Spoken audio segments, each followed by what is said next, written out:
Hey YouTubers, here's a super simple fix for my RV, and you never know, it might help you. Alright YouTubers, here's a super quick and easy. These are those running boards, and you can see this is loose. And to find the right ones new, it's kind of tricky to find them. And they're not that great anyways. They can still be slippery. So what I'm going to do is I'm going to try to take this off nicely and keep it just in case I ever want to put it back on.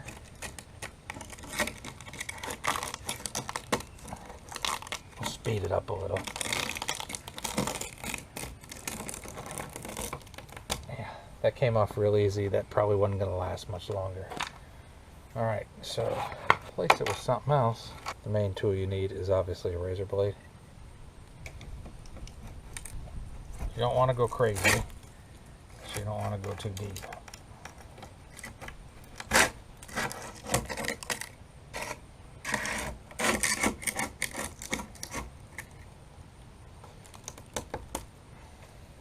Probably had my arm in it, so we're going to move it for you.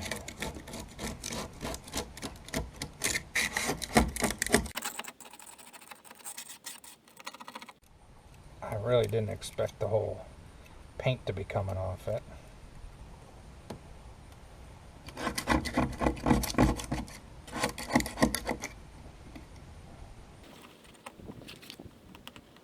The old glue comes off pretty easy, but I was surprised how much paint came with it, down to the fiberglass. Just working to get the old glue off.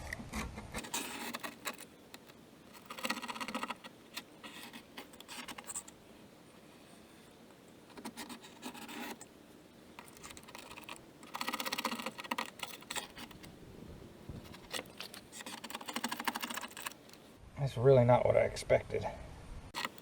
Alright, I had filmed it all, but I edited some of it out to be nice.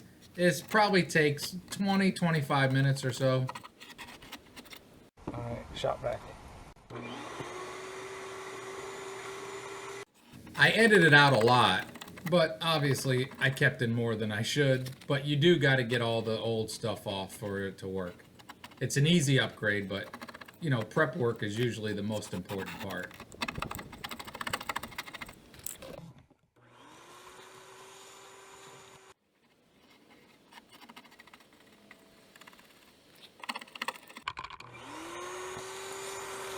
I really didn't expect the paint to be off of here.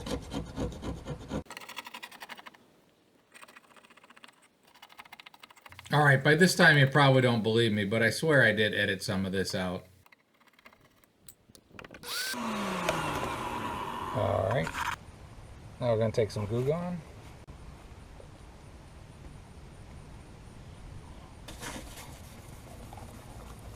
And this is what I'm going to replace it with. Alright, so as I said, these over here that I took off, they can be kind of pricey, a little hard to find, and they still get slippery.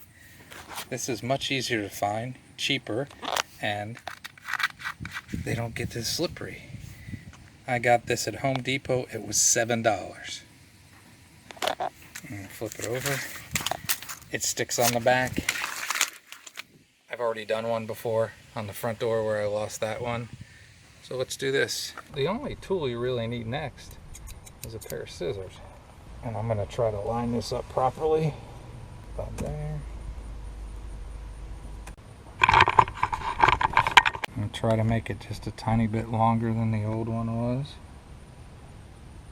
You can always trim it down. Okay. Alright, here's extra. This is one of those things where it's not hard, but a lot of times once you put something like this down, it's tough to take it back off. Try to curve the angle a little bit. Round it. I figure if I round it a little bit, it'll look a little bit better.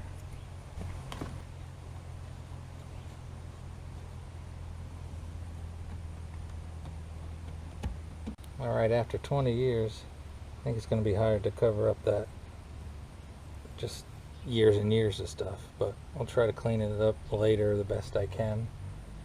But I think that's pretty much where I want, and overall it's going to look a lot cleaner and better. Alright, this isn't rocket surgery. Just kind of pull a corner up It's got all kinds of sticky on it. You don't want to mess up.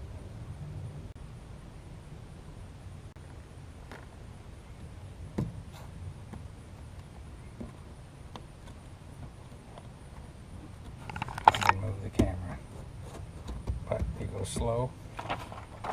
Use this side so you don't mess up your hands trying to get it seated.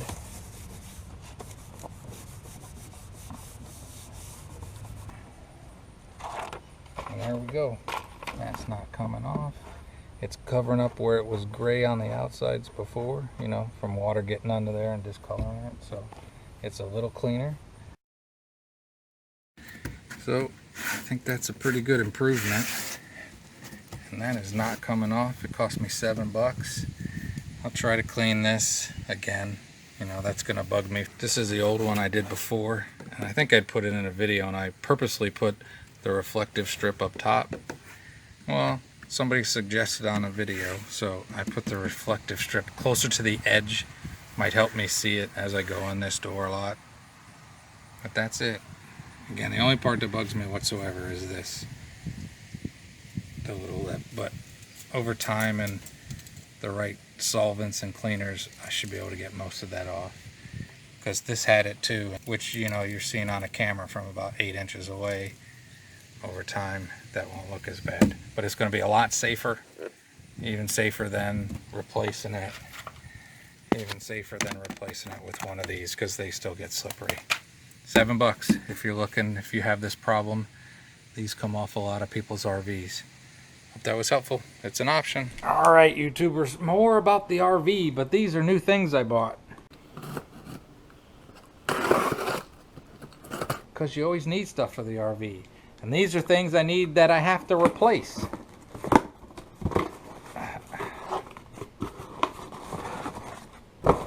This is a replacement for something I loaned, that I loaned so long ago that it's basically a gift now. I got a new hatchet. Yay, just a small hatchet. And in the base of the hatchet, there is a saw.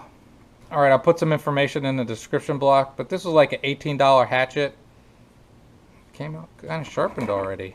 And it's got a nice little protective case, and then you just flip that switch and it's not coming out. You got a handle. Pretty good deal. And then down in the base, there's a little handsaw that fits down in the base. Alright, that's pretty cool. You could usually use a handsaw, right? Alright, next thing. Alright, we'll move that. And if you watch my long trip video, this is a replacement because I'm an idiot. I left it somewhere. The one I left, I think I was the first one that bought it off of Chris Penn. And I got a deal on it that was good enough that he sent me a note saying, I had to reprice stuff, I sold this to you too cheap. But here we go. There's a new protector, and it's got this little case that goes around it as well. Let me set that up. So there it is. There's a Progressive Industries thing.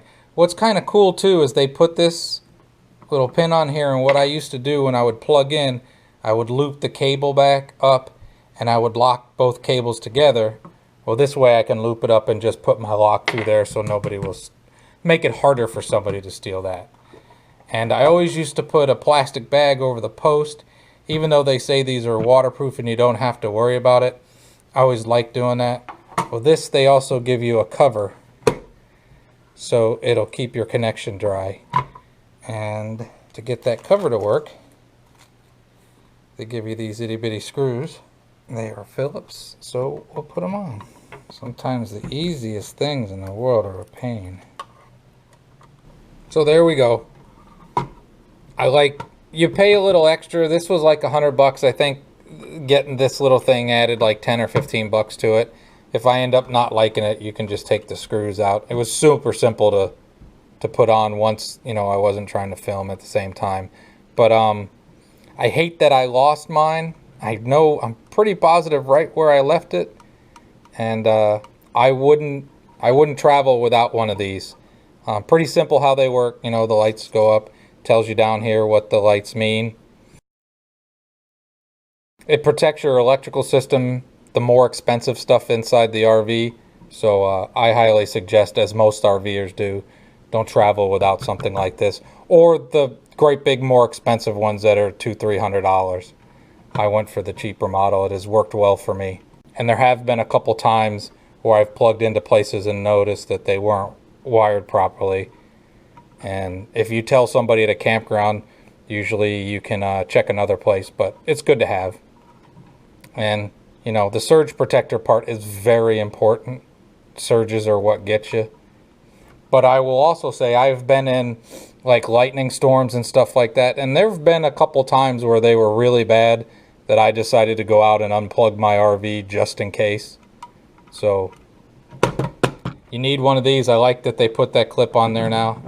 And now if I can just find a way to never ever lose another one, because I don't like paying the money for things twice.